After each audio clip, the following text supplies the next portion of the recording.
Hi everyone, sorry for the delay. Tracy Luciani-Price, Price Team Mortgages, and this evening I thought I would talk about amortizations.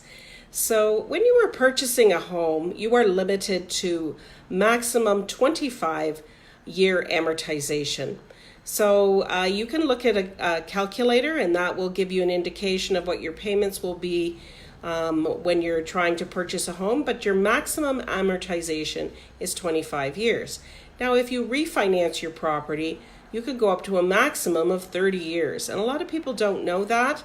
That can dramatically improve your cash flow. What the banks typically try to do is crank down your amortization. And we see this as a big problem. Most people actually should have a 25 or 30-year amortization, unless you're in the final stages where you have a $50,000 or $100,000 left to pay, then that's a different story. But people that are, living paycheck to paycheck and don't have a lot of cash flow, they should be definitely in a 30 or 25-year amortization with preferably no debt. That way you can take advantage of your prepayment privileges, and people forget about this. Often I have clients that come in and say, I want to pay this mortgage off over 15 years. I'm 40 years old and I want to be done the mortgage by the time I'm 55 or 60 years old, and I don't want to have a mortgage after retirement. It's a good plan.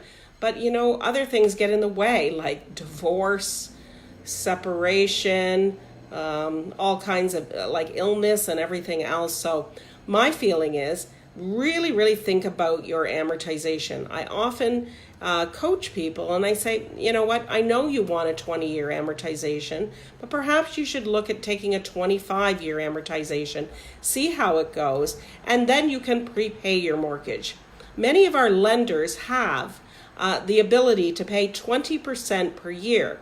Now, on a $300,000 mortgage, that is $60,000 a year. So if you could pay $60,000 a year, you can get rid of your mortgage in 5 years. So you never know what's going to happen. Take the 25 years and prepay your mortgage based on your cash flow. And what happens if you take a lower amortization, many cases, often because people feel that they need to pay the mortgage off in a certain length of time, they end up actually shooting themselves in the foot. And here's why. Because you have cranked your amortization, many of these people will say, I want a 10 or a 15.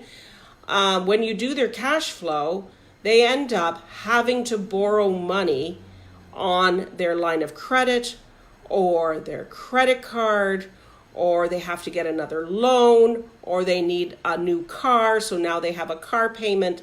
So all of a sudden there is no room to actually take on another payment. So cash flow becomes very tight. So when you're doing your mortgage, when you sit down with your mortgage broker, talk about your goal to pay it off, but then take advantage of your prepayment privileges. And not many people do this. Very few people, and they don't take advantage of something that is so beneficial to clients. I still have a mortgage. I have a 25-year mortgage. What happens if I get sick next year? I don't want to be forced into a payment of $2,000 a month on my mortgage. I like a nice low mortgage, $1,200. But then I double up my payments. I increase my payments when I can. The other reason you want to be careful about the amortization, especially if you have grown children that may need your help in the future, is you don't want to crank down your amortization so your payments are so high that you lack the ability to help your children also get a home. We often see that. So you keep room in your cash flow so you can help others or help your parents or help your children. Or perhaps down the road, you may want to buy a rental property. Well, if you have cranked your amortization up so high, your payments so high, you have no ability to buy a rental property, for example. So we're forced into refinancing people in order to buy a rental property. So again, I will let you know about your prepayment privileges. That's the best way to control your life. When it comes right down to it, cash flow is everything. We feel good when we're cash flowing and the money's coming in and we're not relying on our paycheck to come in order to pay our bills. When you have freedom, when you are free and your checks come in and you have the ability to say, hey, I have an extra $500. I can put that on my mortgage, but my payments are low, but this month I have extra cash flow. Or maybe you're getting a big refund from the government. Maybe you get $2,000 or $3,000, but keep your payments where there's lots of affordability, where you're not stretched, where you're not stressed out about money.